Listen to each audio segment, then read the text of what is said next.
everyone, Marian here. Welcome back to my channel. In today's video, I'm going to be talking about a topic that's really important as a Jewish parent, but something we often don't give much time and thought to, and that is what to say to our children about God and whether or not we should talk to our children about God. So let's jump in. As always, I love hearing your thoughts and what you do in your home in the comments below, and I know it's so helpful for other parents as well, so I'm looking forward to hearing what you guys have to say about this video. And if you are new here, welcome. My name is Marian and I make videos about being a mom and being a Jewish mom, and I would love to have you as one of my subscribers. So before we jump into talking to our kids about God, I wanted to quickly mention that I do have a video about what do Jews and Jewish people believe about God in general, and I'll link that down below because I think that's a really good starting point. So, do we talk to our children about God? How do we talk to the children? What does the Torah say? So every day, multiple times a day, we read the Ve'ahavta prayer, or we say and pray the Ve'ahavta prayer. And within those words, which come from the Torah directly, it says that we should teach our children and that we should love God. So we hear daily this refrain that we should love the Lord our God, we should have no other God beside him, and that we need to teach our children these principles. So we are commanded to have these discussions with our children and to have God as a part of our life. However, there's no boundaries or rules or limits on what the idea and concept of God can mean to us. And I get into that a lot in my other video that I mentioned about what is God in Judaism. But if in your heart of heart you believe that God is a universal spirit, or that God is that connection you feel to people when you meet them, or that God is love, there's nothing within Judaism that says that it can't be that. In fact, the idea of God as a, old man sitting in the clouds judging us is not something that is directly written in the Torah, and it's something that a lot of Jewish people have moved away from as they've grown up. So a lot of times we have like art and images of God in that way, like the long beard, the staff, and like directly talking with Moses. And we think of God as this like old man figure in the clouds who's telling us right or wrong, who's punishing us if we do wrong.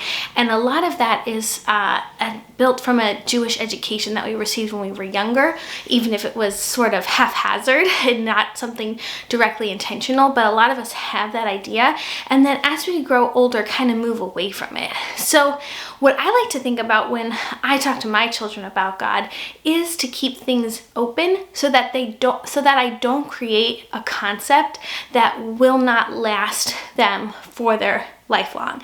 So for our family, that's just kind of, what we do. I didn't think about this topic until my kids were a bit older. I have a 4-year-old, a 2-year-old, and a baby on the way. And I always tell this story about the first time that this came up because it really took me out of the blue. And it's something I wish I had thought more about before it came to that moment. So there's two kind of instances that happened.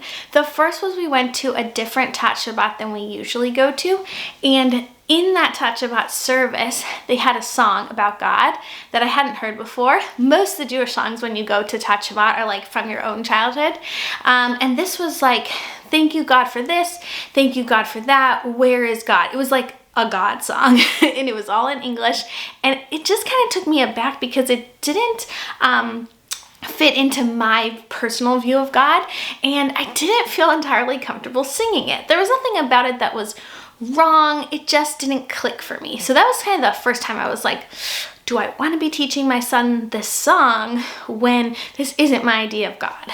Then the second time it came up was when I was taking a walk with my son. He must have been about 3, and we were in the stroller, he was in the stroller, and it started to drizzle, and he asked me, where does rain come from? And without thinking, because I was kind of tired and I didn't want to get into a whole discussion about precipitation, I just told him that God makes it rain. And he kind of left it at that. He didn't ask any follow-up questions. Although now that he's 4, I definitely get a ton more follow-up questions. if I give a simple answer like that. But at the time, thankfully, he just took that and we kept walking. But it did like hit me like, wow, is that the way I want to teach him about God, that God makes it rain, or that God, causes weather patterns. Obviously, I know a lot about science. I know that there are elements of randomness and wonder within weather, but I also know that there are certain rules of Earth and our universe and how weather patterns work. So my point of this story is just that I hadn't thought about this before at all, and I hadn't really used God aloud or with him in a direct way before.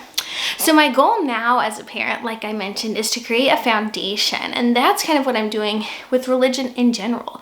And people always ask me, like, what would you do if your kids didn't want to be Jewish when they grew up? And I always say, all I can do is give them a basis and a foundation that hopefully is helpful and a blessing to them. So if they have a concept of God that's a helpful blessing within their life, then hopefully it will guide them and be helpful to them. And if later in life they abandon that, there's, that's fine. Like that's what they do. That's all that happens. There's nothing I can do about it. But my goal as a parent is to just help them and to use ideas of religion and faith to be helpful to them. So personally, the idea of God making continuous judgments on us and punishing us for doing wrong doesn't fit into my view about what God does. And I think it's complicated for children, because if you tell them, if you steal a candy, God's gonna punish you, then you're kind of setting them up for this moral failing, because they're going to steal the candy and nothing's going to happen, or they're going to be into this like OCD type of thinking of like, oh, I can't do this because this will happen. And I find that very burdensome, and to me that's not how the world works. I personally really don't get along with the concept that everything happens for a reason. I personally believe the world is random, but that God does have a role in it. So anyway, so again, I just try to keep the framework open. So for us in our home, we talk about God loving us. So we know that we're created in God's image. In Judaism, we say B'Tselem Elohim.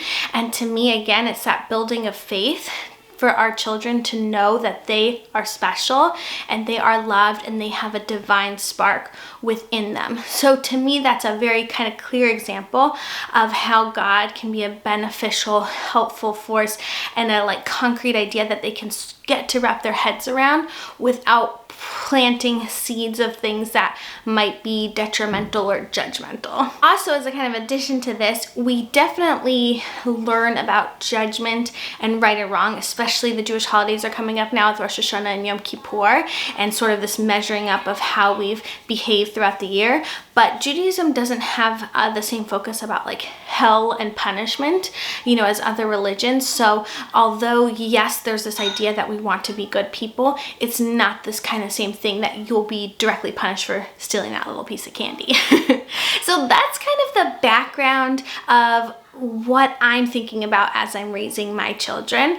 Of course, we're at the beginning of our journey, and I don't have all the answers right now, and I'm definitely learning and growing as my children are learning and growing and adapting and changing. But this is what I feel comfortable with, and this is the kind of love and faith that I want to impart to them.